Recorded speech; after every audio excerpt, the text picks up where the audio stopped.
Nous sommes le 11 juillet 2019. Dans quelques jours, bientôt, c'est le 14 juillet. Je sais que beaucoup fantasment sur cette date. Tous, à droite comme à gauche. Évidemment, les Gilets jaunes, nous pensons renouveler l'aventure fabuleuse de 1789. Why not? En tout cas, une chose est sûre, c'est que le pouvoir, lui, il y pense beaucoup et qu'il se prépare au pire. Il se prépare au pire. Il n'a pas tort, hein? Gouverner, c'est prévoir. Ben oui, oui. Alors, grâce à Dieu, ou plutôt grâce à personne, nous n'avons pas l'intention de gouverner. En tout cas, pas pour l'instant. Enfin, c'est pas prévu au programme, quoi. Hein. Mais le pouvoir, lui, il y pense. Dur.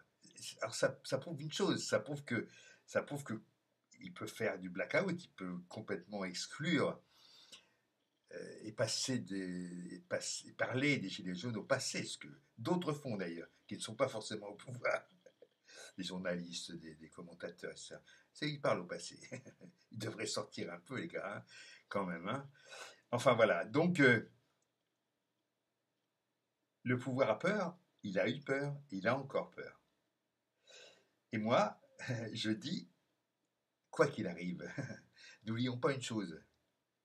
Il y a le 14 juillet, oui, d'accord, la prise de la Bastille, qui était c'était intéressant pour les intéressant pour les agents immobiliers, pour les promoteurs immobiliers de l'époque. Il fallait qu'elle tombe, la Bastille.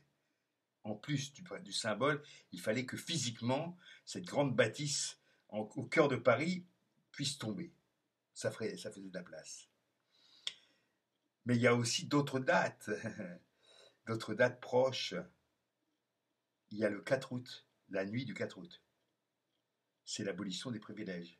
C'est-à-dire que les bourgeois, les nobles, les bourgeois comme Robespierre. Hein, c'est important quand même de rappeler ça. Hein.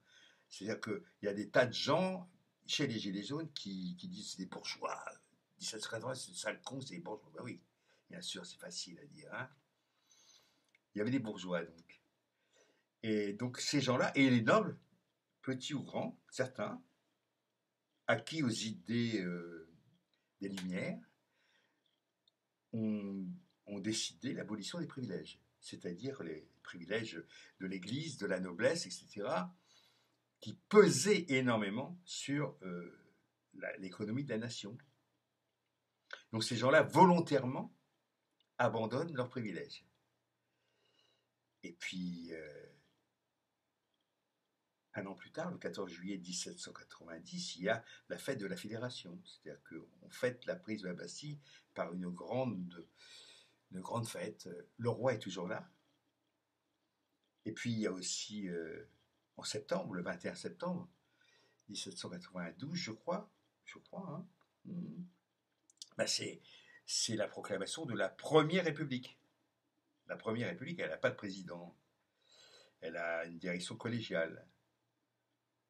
Et elle va pas tarder à raccourcir le roi en janvier 1793, je crois.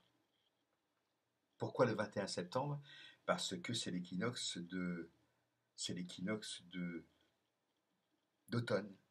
Et le 21 septembre, les jours et les nuits sont égaux. Symbole. C'est très important, la symbolique dans l'histoire. Donc, au moment où les jours et les nuits sont égaux, on décide de créer la Première République, au nom d'égalité. La,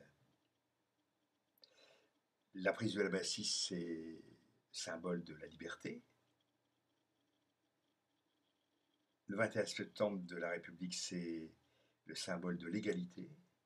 Et la fraternité, ça s'est joué le 14 juillet 1790, un an donc après la prise de la Bastille. Il y a des tas de raisons de commémorer ces dates un petit peu oubliées. Un petit peu oubliées. On oublie beaucoup, on n'oublie pas. Enfin, il y a des gens en France qui n'oublient pas le 4 juillet. C'est la fête nationale américaine. Ça, ce sont des collabos. J'appelle ça des collabos.